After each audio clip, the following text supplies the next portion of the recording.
Hello, everyone, and welcome to our Monday night session. Um, okay, so we are just gonna jump right into it. So me and Taina have something special for you guys tonight. In honor of, I guess Halloween. We don't really celebrate Halloween, but I'm driving around, I'm seeing all this scary stuff and so to keep, I guess, in the spooky spirit or the scary spirit or whatever, we actually have some Airbnb. I want to say horror stories, but I don't want y'all to be too Nightmare. scared. Nightmares, yeah. We're gonna share some Airbnb nightmares with you guys today in honor of the spooky season. Okay. So let's just get started. Tina, did you want to start off? Oh, but before we start, we also want to disclose we have some Airbnb nightmares we want to share with you guys from other guest experiences, or other host experiences, and some also from our own experiences as hosts. But we're not going to just tell you scary stories and this isn't for to scare anybody off. We have solutions to them. And all of these stories that we are telling you guys are 110% avoidable. So they might seem a little scary, but they can happen if you don't know exactly what you're doing with Airbnb and if you don't follow a system. Our system specifically has worked, and we've avoided these issues, but we've also gone through some of these issues so that we teach our students how to avoid these issues. So our Airbnbs have been running very smoothly for many, many, many, many years. Here and there, we might get like a problematic guest. But because we've experienced so much, we know how to get through them, and in an effective way. So we just want to jump right into some Airbnb nightmares and let's go. Did you want to start, Tina, with one of your favorite ones? Yeah, so a question that we get a lot actually, in our academy from like newer students who've never done this before.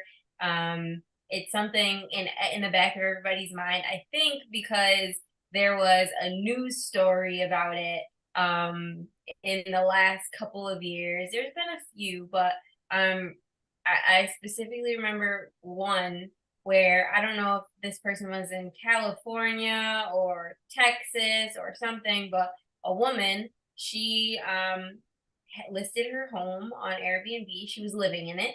And she had it up on Airbnb. She was accepting guests. And they stayed, I believe, 30 days.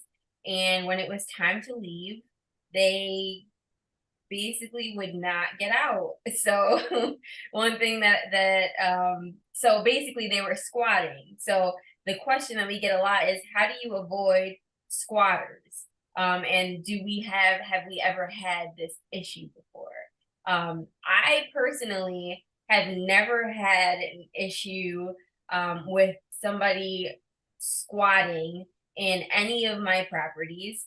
But um, there are reasons and I think things that have prevented that kind of thing from happening from to me personally. It's always possible, right? Like you get crazies and all kinds of stuff anywhere you go. And you can't always tell who somebody is, but some of the strategies that we use um give us a good idea of the kind of guests we are allowing into our house. And just for reference, like I've been a host for counting when I started, I was a host for 2 years, and then personally with my own places, I've been a host for going on I want to say four or five, with my own properties. And I've never had this issue with squatters. But yeah, that was a big deal. You saw the that news story, Rosa, right? Yeah, it was a big one. I think there was one recently on TikTok and social media that was trending. I think it was a California mansion. and they let a guest in. Everything seemed cool, and then they didn't want to leave. And they were there for I think 100 something days, and these people did not know what to do. So yeah, that I definitely heard that story. Have you ever had this issue before? No, but that is because we have, systems in place in order to avoid these things. So there are certain questions you want to ask your guests, which we have an outline template for our students. What questions to ask when you get an inquiry. I think we talked about this last Monday night, but like not all and dad always says this, or Jim always says this, and he said it a lot when he was training me how to do Airbnb. Not all money is good money. So even if you have someone who is trying to check in, and you ask the questions that we suggest, even if some people are like, oh well, this is a $3,000 booking, like, but they're from the area, and I have to accept it because it's a lot of money. You don't have to accept it if it's a lot of money. If they're not answering your questions in a matter how you would like them to be answered, and they're not giving you the answers that you're wanting to hear out of a potential guest, especially if they're staying for long periods of time, it could get you in a really sticky situation if you're just money driven. It's just about money. It's just about money. No, there's going to be reservations you have to turn down because things just don't check out about this guest and how they're answering questions. Like for instance, a red flag from a guest. When we ask our questions and we ask, certain things, like a big question is, where are you coming from, right? Because we want to make sure, right, that they're not just here in living here in town, and they have nothing else to do and they just want to cause trouble, right? So that's one of the big questions that we ask, and if their question doesn't check out, then they're not checking in. So that's a big one, and that, along with the template of questions we give our students. I know some of our students are watching here. I know that template has gotten you guys out of a lot of sticky situations. But those are, focusing on the people you don't want to let into your Airbnb by asking the proper questions is so, so, so crucial.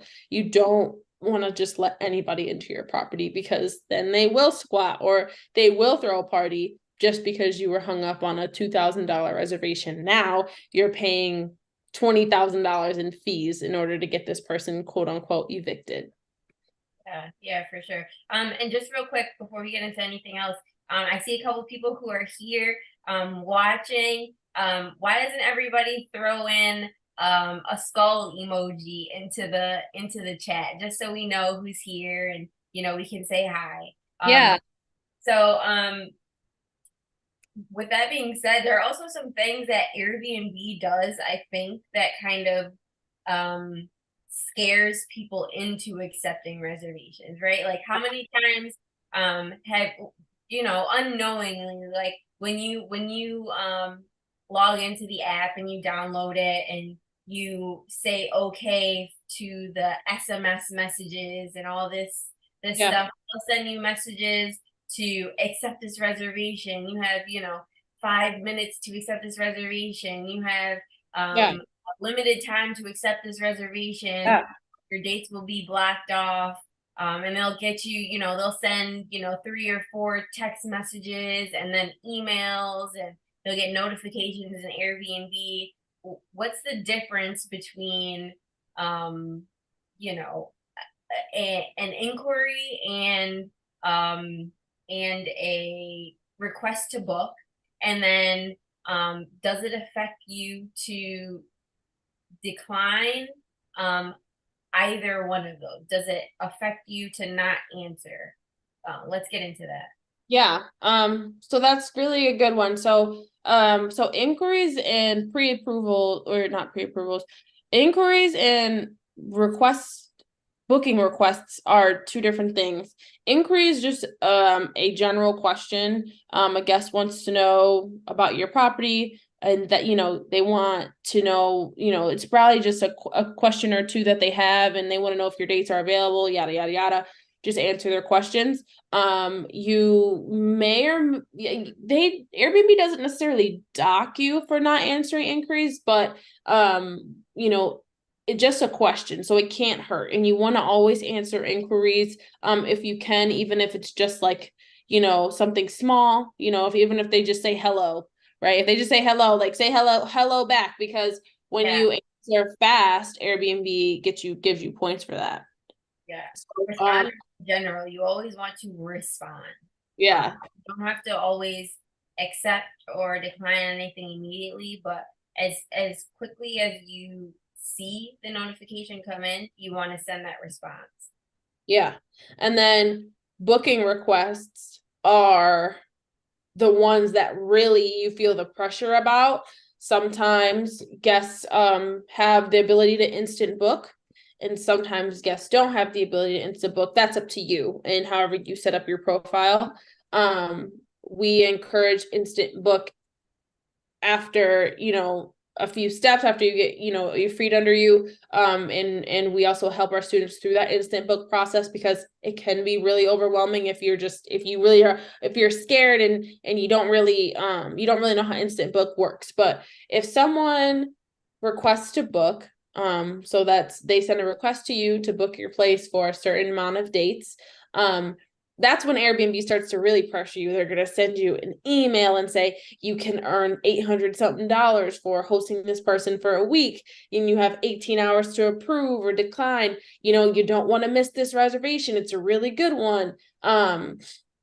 It can get really overwhelming when someone sends a booking request, but Airbnb wants to make sure that you are accepting people's bookings. The more bookings that you accept, the more money that they make as well. So it's a win-win for both. But a booking request is someone is requesting to book your place. So if you approve, that person is going to be checking in. And then it also blocks off a couple dates on your calendar, as you're in that waiting process. So a request to book is someone is like, hey, I want to book your place. And that's when you really want to make sure that you're asking the proper questions, like, make sure that everything checks out before you hit that okay button. If you're just responding to an inquiry, you want to make sure that you're asking the same questions, but they're just two different things. Inquiry is just questions. They're just inquiring about your property. They want to know more information. Request to book is, I want to book your place. I'm ready to book your place. And if you don't ask the correct questions, and you press accept, then at that point it's too late. So you definitely want to watch out for those two. Yeah. Hey, Antonio, I see you out there. And Tony Smith. Hey, Tony. Tony asks, what about pending reviews? Does that affect the algorithm, your reservations, your inquiries? What do you think? You know what? I we have so many places. I don't have time to write reviews for every single person. So sometimes, a lot of the times, I may not write a review, just because, it might have slipped my mind or whatever the case may be, and my bookings haven't been affected. I'm sure it probably does help your algorithm. So if you can remember, and you have some time, write a review if you can. But if you can't, it's not something that I would worry too much about, because I have a few reviews waiting for me that that are pending, and my algorithm hasn't really been affected. So I don't know about you, Tina, if you've experienced different with that. I don't think it affects your profile directly. But one thing that we do is to kind of make sure that we do get reviews. Yeah. One of the last messages that we send to our guests. Okay, so this isn't like we are probably talking more than we should, but about these kinds of things. So take notes, because we don't offer this information all the time. Take Yeah. notes for sure. And Dad, Yeah. don't yell at us. Don't yell at us. So one of the messages that we send before a guest checks out along with checkout instructions, is if they've been a great guest, we will be leaving you a 5-star review, and hopefully we have earned the same. So it's like a benefit to kind of get return guests. If a guest was happy with you, they're going to leave you a review. And it's something that affects us as a host as well as guests, because other hosts are reading those kinds of reviews, the reviews that these guests have. That's one of the things that we take into consideration before we accept a reservation as well, is what are their reviews like. And also instant bookings, right? We have it set so that people can only instant book if they have a good track record, right? So if a guest has been good, I do my best to leave as many reviews as possible, because if they've earned it, they deserve it. And I want somebody else to know that they can feel comfortable hosting this person as well. So not directly, it doesn't affect, it won't, I don't believe it will affect your account directly, but indirectly, that if you leave a good review, that guest will return to your place, because they enjoyed you as a host and they appreciate whatever you said about them, so that other people can see, right? The other thing is, if they weren't a good guest, and they were a bad guest, you want other hosts to be aware of that, right? Just like if you have somebody in your house and all they have is 5-star reviews, but they were an awful guest, I'd be a little uh you know confused about where they got all these reviews from and why none of them say what kinds of things you experienced while hosting them. So that's a on the other side of things, you want to leave a review whether the guest was good or bad. um you know And it's consideration. that actually brings us into our next horror story. I actually have another one that I want to talk about as far as reviews go. So, another horror story that I've experienced with Airbnb, and guests sometimes, and this was when we were doing the big luxury Florida rentals right near Disney World, and Disney families are different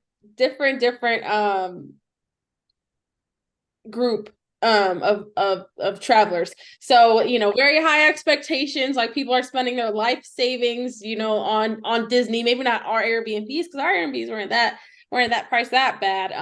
But they're taking 20 people to Disney. They just spent $30,000, like, so they're like high strung on edge. But anyway, so I had a guest check into my Airbnb, and unfortunately, they were good guests. They started out really nice, but then you get some of those guests sometimes that are just looking for refunds.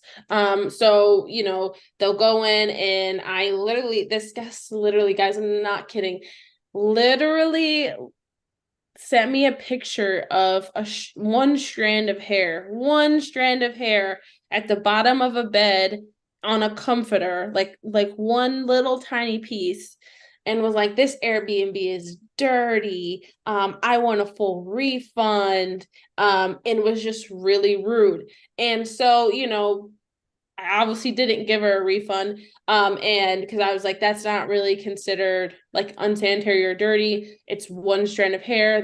The sheets are clean. I have pictures of the house, like it's been cleaned.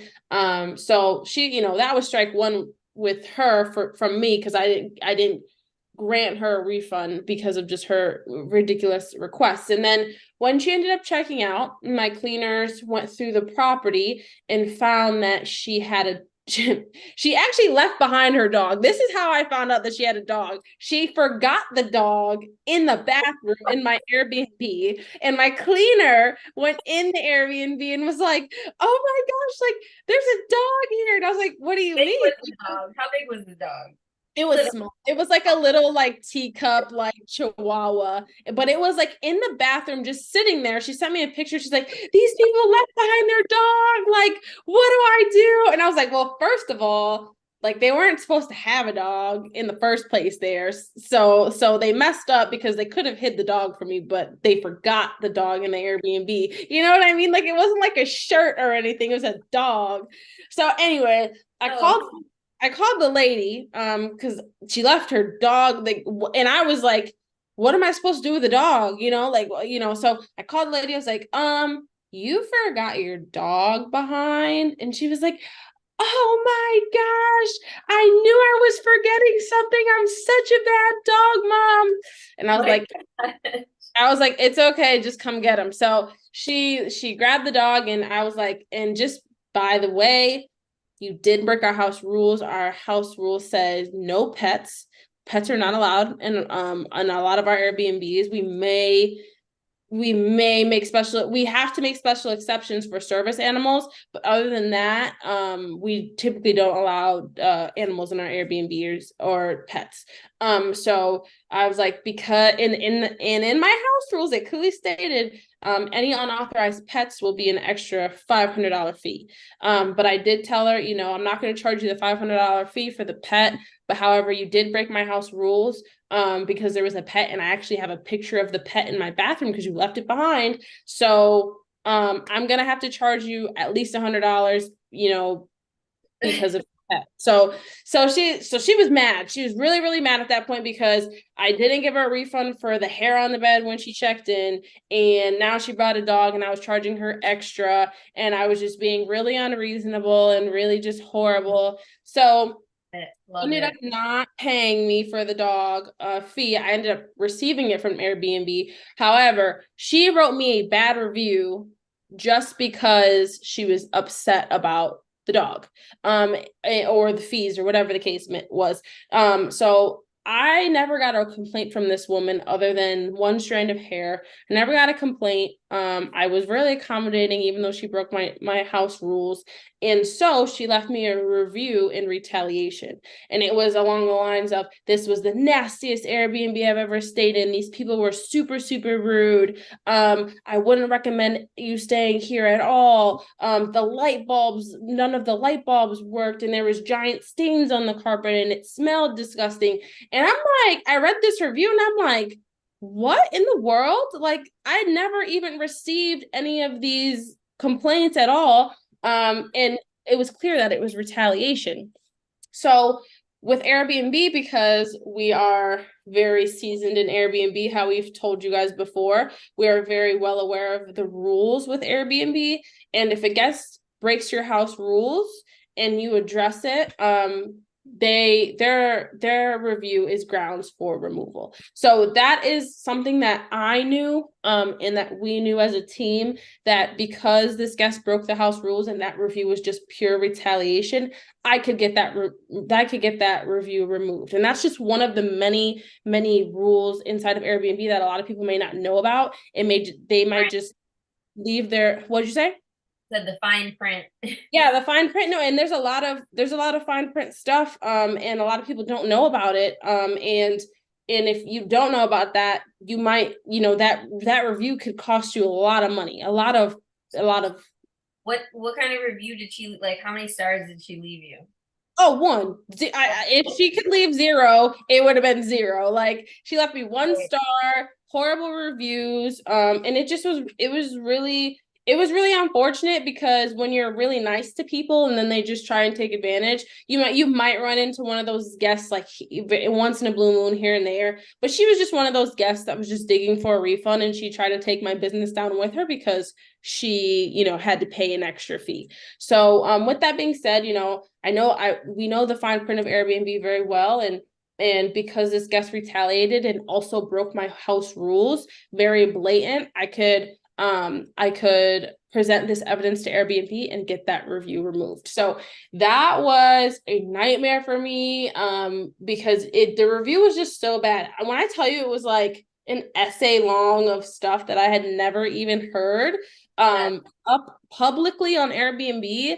I was so discouraged for a second, but then I was like, I'm just gonna get this thing removed. I know the fine print, she can't do this, and Airbnb removed it because it was retaliation. And I'm not gonna drop too much stuff. I want to tell you about another fine print rule, but we'll leave that for another time. But just know there's a lot of stuff in fine print that Airbnb may not want you to see, or maybe you just don't know about, that could save your business from a lot of poor reviews.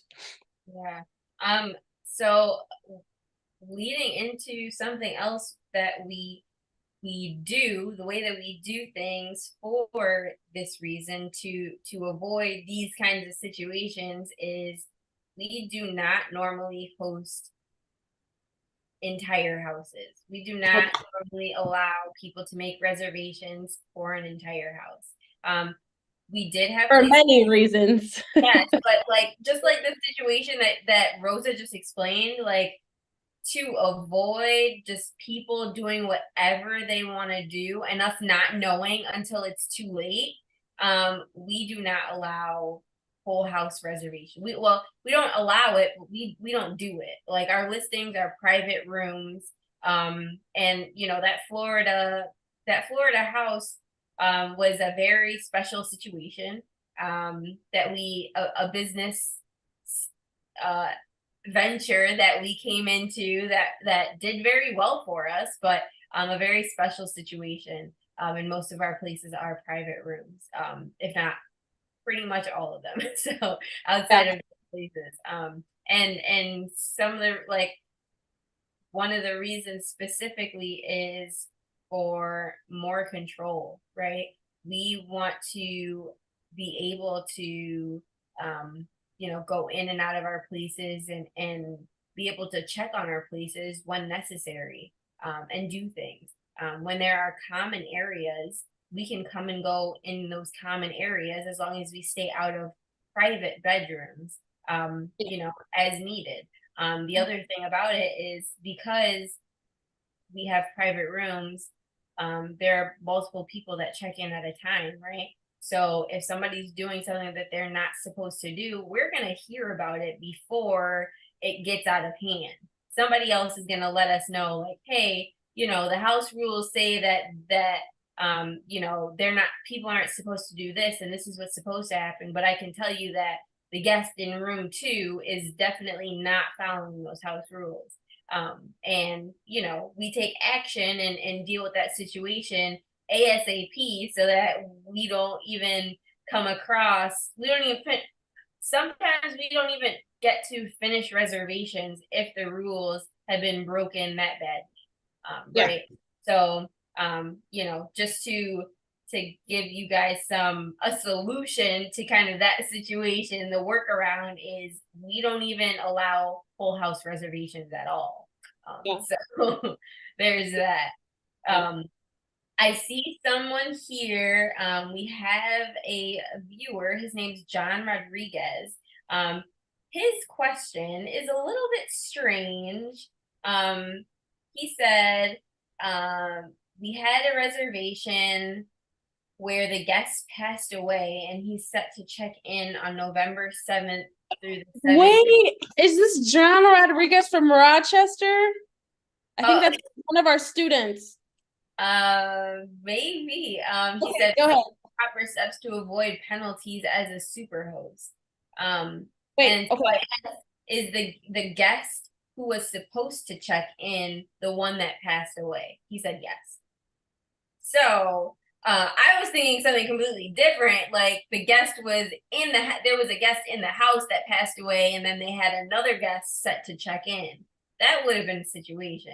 Okay. So what John said is that a guest that's supposed to be checking in passed away, and he's still on his okay.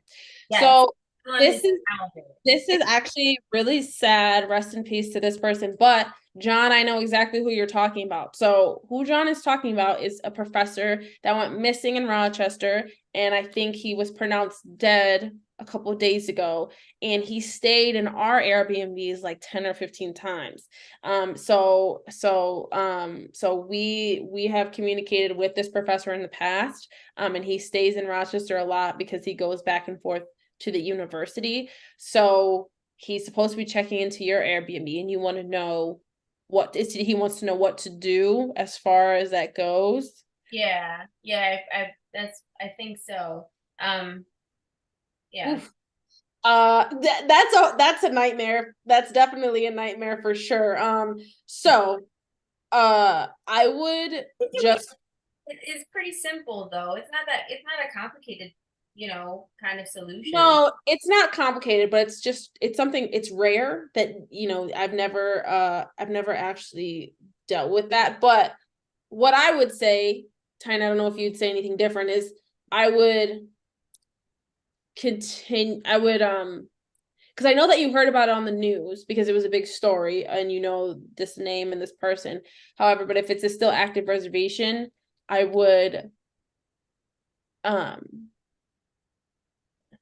I would Well, maybe it is a little bit yeah. complicated.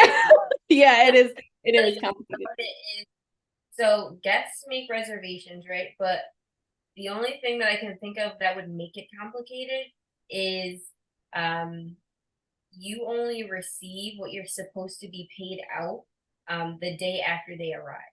So I'm not sure how that would work, being that this person is, you know, not with us anymore. Yeah. As far as, payment, and I hate to be talking about this, Yeah, no, unfortunately, it's really sad.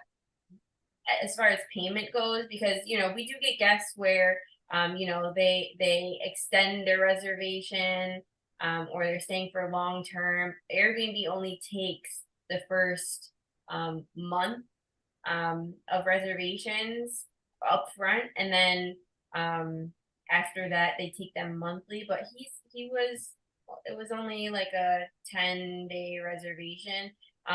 So I think I personally would, I mean, you can leave it, right? You can leave it and see what happens.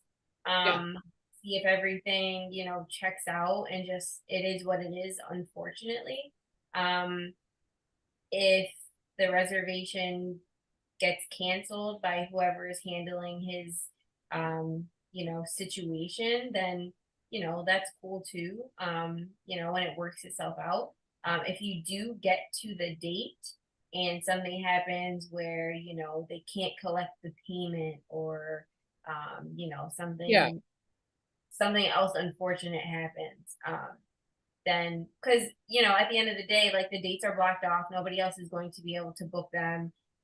You're still getting paid whatever you're going to get paid, so it doesn't really matter if you cancel it. But if it gets to that date and payment isn't able to be collected for the situation, you can give Airbnb a call and explain to them the situation. And I'm sure they would be quick to kind of resolve it for you. Yeah, because like it's kind of tough because like I said, because it's public information and you're in the city of Rochester and you heard it on the news, that's the only reason why you know. So I wouldn't want you to guys to get in trouble if for some reason like you canceled the reservation and then now you're penalized because because you received this public information. Like we don't know if he if his wife might be checking in for him or something like that. But I would definitely, just because we're not experts in that sense, in dealing with, a death of a guest, I like Tina said, I would call Airbnb and let them know of the information that you discovered. And you can send them whatever news story. They will probably maybe try and reach out to them and tell you what to do as far as further steps. So they like because sometimes they'll pay you anyway for extenuating circumstances. So, it's definitely probably something you should ask Airbnb about, like as far as moving forward. Can you hear me? Now I can. Oh, okay. I was saying, I wasn't sure. I tried to interrupt. John said that he did reach out to the wife, or he did contact Airbnb, Okay. and he said that his spouse would have to cancel his reservation. So he spoke with her, and she reached out to Airbnb, but the reservation hasn't changed yet. Okay. So yeah, I would just leave that to Airbnb, let them figure it out. But I would the day he's supposed to check in, maybe reach back out again. I would If call now.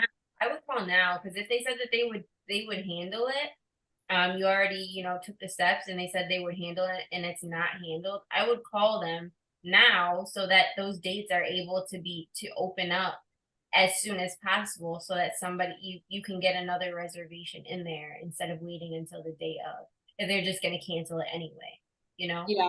Yeah, you're right. Yeah. So definitely reach out to Airbnb again, just because this is a really strange and rare situation. And again, I feel very sorry for, I hope his wife and kids are doing okay. But I know it was kind of like a freak accident, and I did hear about this on the news. So yeah, I would call Airbnb, and if they say they're gonna handle it, a lot of times they might just reimburse you. You'll get paid anyway, and they might reimburse the wife just to like avoid the back and forth because it's just an extenuating circumstance. So they'll probably be leaving it up to her to like prove that he passed away with a news story or whatever the case may be, and they'll probably handle it for both of you. So they're usually, I mean, I'm sure that they're accommodating based on that. I know that Jim had a story about something similar that happened to him. About It was a long time ago. I think it was 5 or 6 years ago. So I wish he was here. It was the opposite though, because this was when we first started. I was actually there in this situation. Oh, okay. So it was the opposite of what John is experiencing. We actually had a guest staying in our Airbnb. And he wasn't the one that booked it. His mom actually booked it. And another reason why we'll get into it. But his mom made the original reservation. And it was in kind of like this cul-de-sac, very quiet community. And I think it was a weekday, it was late in the evening, and we got a phone call from his mom saying that she wasn't able to get in touch with him. And so she came to the Airbnb and found him, and he had passed away he actually overdosed. I'm not sure if I'm allowed to say that on live, but um, so unfortunate situation. But he was the guest that was inside of our house at the time, and um, I don't remember if we had anybody set to check in after this guest, but we had to go over. We also were getting phone calls from the person who we were renting from, because their neighbors reached out. Like I said, it was a quiet, community. It was at the end of a street, and there were fire trucks and an ambulance come by at the house, and it was just this whole scene. So we got phone calls like, "What's happening? What's going on?" And so we had to tell the owner the situation and all this stuff, and we were the ones that had to go in and kind of clean up. It was definitely something that I had never experienced before. Excuse me. I had never experienced before, but it did lead to some of the rules that we have now, which is we don't allow people to book for others.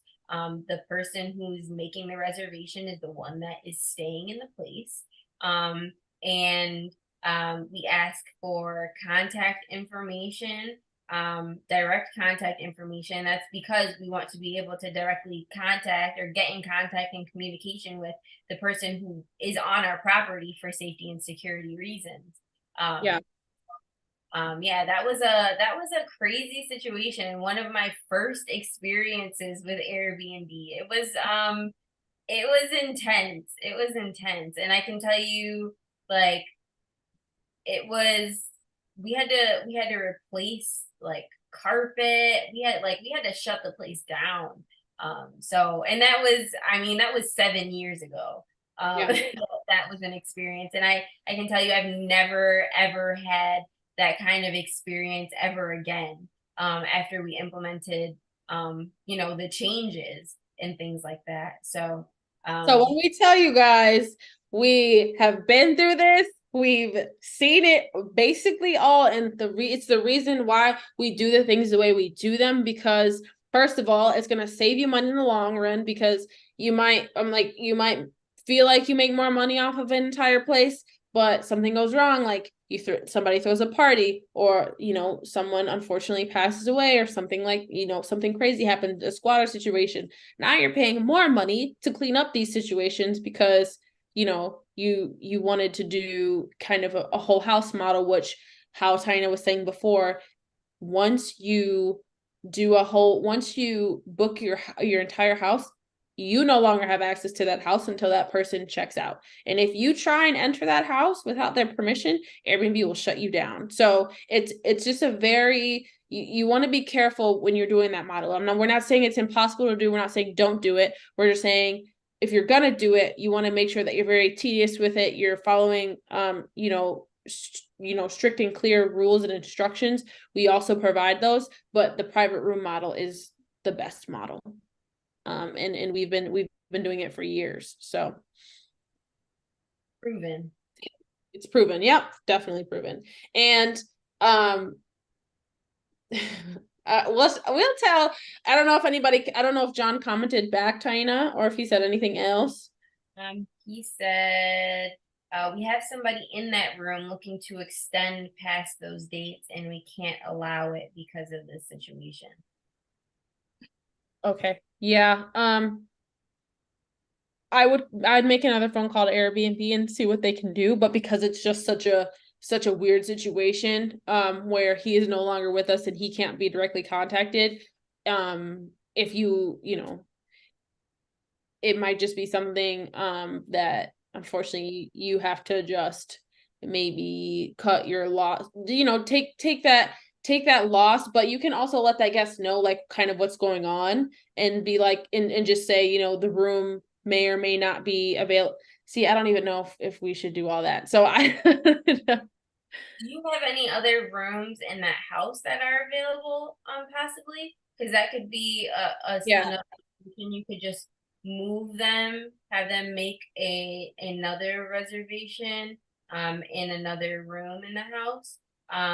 Otherwise, yeah, like Rosa said, I would just give Airbnb another call and explain to them the situation that you have with your current guests. They want to extend their current reservation, but the yeah, dates are blocked. So, yeah, I'd like this handled as soon as possible so that, my current guests can continue their reservation. yeah, yep, yep, Yeah. yep, yep. So you know so back to kind of get off this really sad uh Okay. category of horror stories and nightmares, seriously. Another, going off of what Tina was saying, how we don't allow other people to book for others, I have one more story that I want to tell. I know we have like a bunch of Airbnb nightmares, and maybe we'll do a part two next week. Maybe we'll have to talk to Jim about this because we don't want to scare you guys off. But maybe we'll do one or two more tonight. But Though, so yes, like we have solutions. about earlier, we're not just telling you all these crazy stories and not giving you, the outs of them. Yeah, we have, everyone has problems. Do you have solutions? We have solutions. So we're telling you this so that y'all can know we are the real deal. We've seen it all. We're not just talking. So another reason why we don't allow people to book for others. Besides, the tragic situation we went through many, many years ago. I actually went through something not recently, well, within the last year. I had a wife book for her husband. Oh, And yes, I know I have to tell this story. I have to tell this story. yeah. Okay, so I had a wife book for her husband, and this was a property I had in Florida with the private room model. And because Florida is kind of like a weird place to be, like, because you got a mix of vacation travelers, but you got a mix of business travelers. Florida is just a different breed. So I had to put a camera in my Airbnb because people were just not cleaning up after themselves as far as in the kitchen area goes. And I just really needed to get to the bottom of it because it just started to get really bad. People were just being just not okay in just that one property. So I put a camera in that property overlooking the kitchen and just like the entrance area. No, I couldn't see inside of anybody's room. I wasn't invading anybody's privacy. I wanted to overlook my common area. And it actually helped as far as, problems were concerned. If somebody didn't clean their dishes and a guest complained, I could just look on the camera and then I could say, hey, you left your dishes in the sink, please get those cleaned up, or we're going to have to charge you another fee, yada yada yada. So it really solved a lot of problems for me. Another gem. But anyway, so I had a wife book for her husband, and she told me that she wasn't going to be there for like another 2 days. Like, she was booking for him only, and then like she'll eventually come like within 3 or 4 days or something like that, but he's going to be the one staying on the property for the first like 4 days. So I was like, okay, no problem. I I did want her to add him to the reservation, but at that point I just was like, okay, well, there's two people on the reservation. That's usually okay. Maybe I should ask for his contact information because he's going to be the only one staying on the property and she's not. But I guess I just forgot, or maybe I don't know what I did or didn't do, but I didn't end up getting his contact information. Usually when I have situations like that, when I make exceptions for people to allow others to book for them, I'll ask for that person's driver's license, I'll ask for their phone number, I'll ask for their email, etc., etc. Anything I need to contact them. I didn't ask for it this time.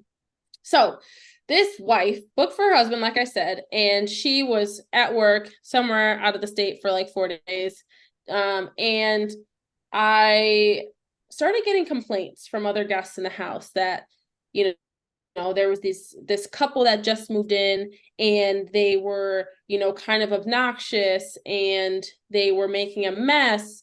And then, there was there was a woman in this couple, and she dyed her hair pink and turned the whole shower pink. And I was like, the only couple that just moved in was the lady who booked for her husband, and she's not here. So, I was like, but you know what? Maybe she decided to come early. Let me just text her. So I messaged her on Airbnb. I was like, hey, Mary, I don't know if that's not her name, but, hey, Mary, did you check in with your husband early? And she was like, is everything okay? And I was like, well, you dyed your hair pink, and we just wanted to know, if you were going to clean that up before it stains the caulk. Like, we had an all white shower. We just want to make sure that like you you cleaned up after yourself because guests are complaining. And she was like, I don't have pink hair. I'm not even at the Airbnb. I'm out of state, like I told you. And I was like, do you have a daughter maybe?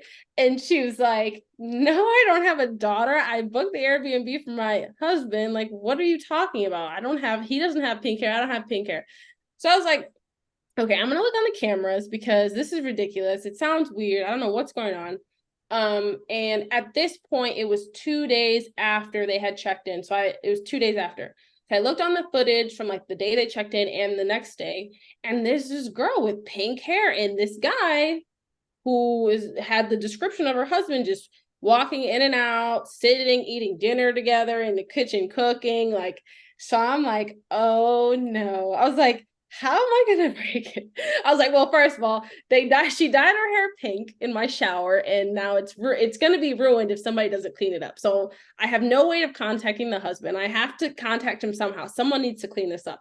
And second, they broke my house rules because there's 3 people on this reservation when there's only supposed to be 2. So I was like, someone has to pay an extra guest fee. Like, I don't know what's going on, but I was like, I have to get in contact with this husband. And the only way I could get in contact with him was through the wife. And I had to tell her, listen, ma'am, there is another woman with your husband, unfortunately, in my Airbnb. I have video footage and she has pink hair. So your husband is responsible for cleaning up the shower before it gets ruined. And if y'all know how much caulking isn't expensive, but the labor of caulking on in a big shower is really expensive. I had to get it cleaned up. And not only was like the pink hair dye on the shower, it was like on the floor, it was like in the towels, like she ruined things. So I'm like, listen, like I could have maybe covered for you if no, but like she was just destructive. It was just a nightmare. So I'm like, okay, I don't really know how to break it to this woman, but I just had to tell her, like, there's another woman with your husband. She's got pink hair. I need the hair dye to be picked up, and I also need you to pay the extra guest fee because there's another woman on the reservation. It was just fair. Like, it's just fair. I do that for everyone. Like, there's 3 people on this reservation. I just want to know what's going on. Now, I don't know exactly what went on. I'm not in people's business. All I know is that the wife was like, I don't know what you're talking about. Can you send me a screenshot of the camera and my husband with this woman? And I did, right? Because I wanted her to know, and I wanted Airbnb to also see that there's another woman in my house that isn't on the reservation. So Side note, where is the camera?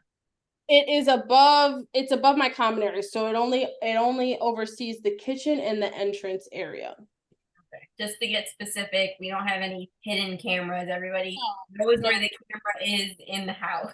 yeah, and everybody knows it. It's very clear on my descriptions, and I let everybody know before they enter the house that there are cameras. So everybody knows that they're being filmed when in the kitchen. It's just for cleanliness reasons, so that everything stays sanitary and I don't have mountains of dishes in my sink. So I'm not looking into their room. I'm not looking anywhere that I'm not supposed to. Everyone knows. So anyway, so I don't really know how that played out. I do know that the wife ended up coming to the Airbnb 4 days later, like she said. I know that the pink haired lady left that night and didn't return. And they stayed for the duration of their reservation, which was like 3 weeks. So I guess they worked it out. I don't know if that was their daughter or what. I don't want to assume anything, but moral of the story is I don't allow people to book for others, period. If you are, make sure that you have the correct contact information for that person, phone number, email, driver's license number, whatever it is that you need, so that you can contact that person inside of your Airbnb and you don't have to go through a third party. So If there is a situation that requires communication outside of Airbnb. That's right. another right. That's another thing that we do not do. We do not give out our personal address or communicate outside of Airbnb whatsoever. All communications are in the thread in Airbnb. We got some stories for that too.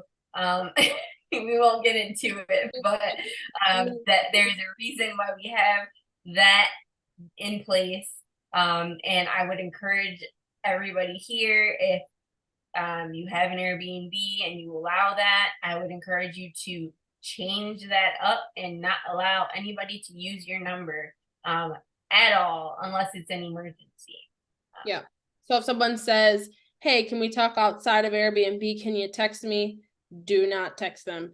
Hey, do you have a WhatsApp? My internet sucks. No, it needs to be on Airbnb. Because can I send you a payment over Cash App or PayPal, or can I give you some cash?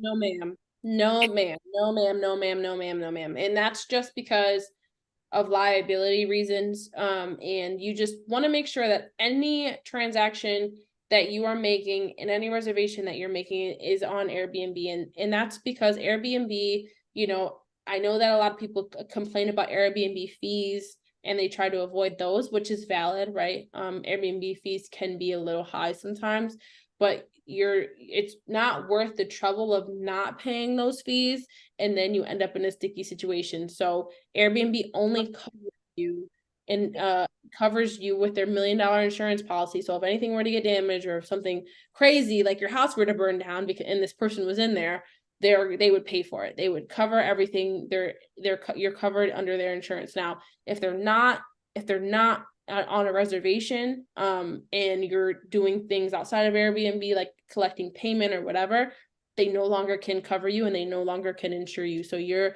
essentially going uninsured, and that's a lot of trust to instill on someone you don't even know. So there's that. Sure. Yes, awesome. So yeah, I think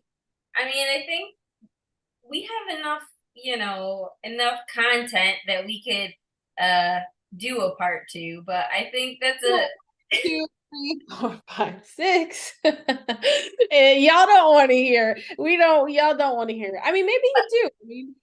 but again, we come with solutions, right? We come with solutions. We are front and back. Like you get the bad on the front and you get the good on the back. Like we got you. Don't worry. Like we're not gonna let you guys do this by yourself. Problem that like you guys have, any problems that you have had or you want an answer to, 9.5 times out of 10 we probably have that answer for you. So we didn't really have an answer for John today because that's a new situation. A guest passed away before they checked in. How do you deal with that?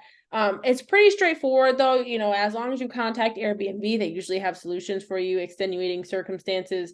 But anything other than that, I can't think of anything else.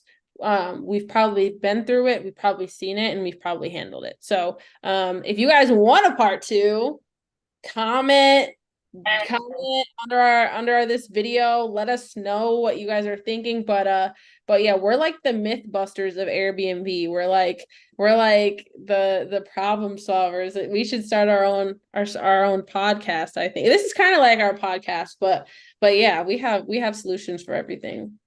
Yes, for sure. So, I think this was good. If anybody has a situation that you would like some help with, Yeah. comment on this video and we'll talk about it next week on Monday. Yeah. Or Jim will also be live on Thursday night at 6 o'clock.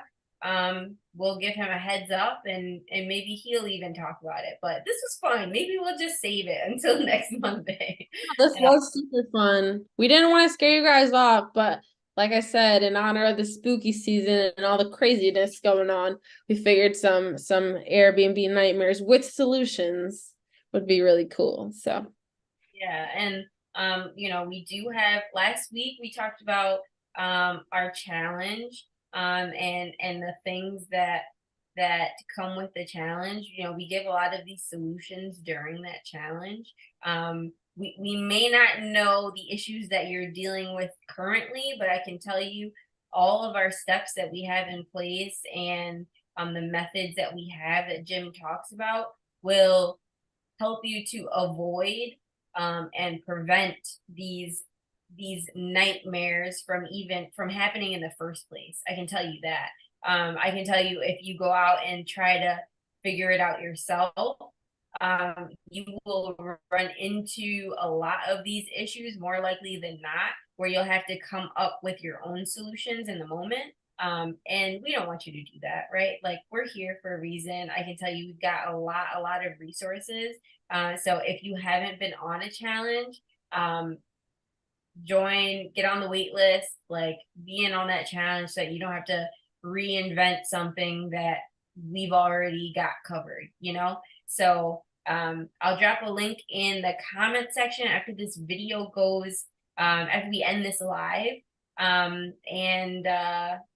we look forward to talking to you guys next week, Monday. And don't forget, Jim will be live again on Wednesday, right? Wednesday's Bible study. yeah, we're sorry about today. I think there was just a little confusion.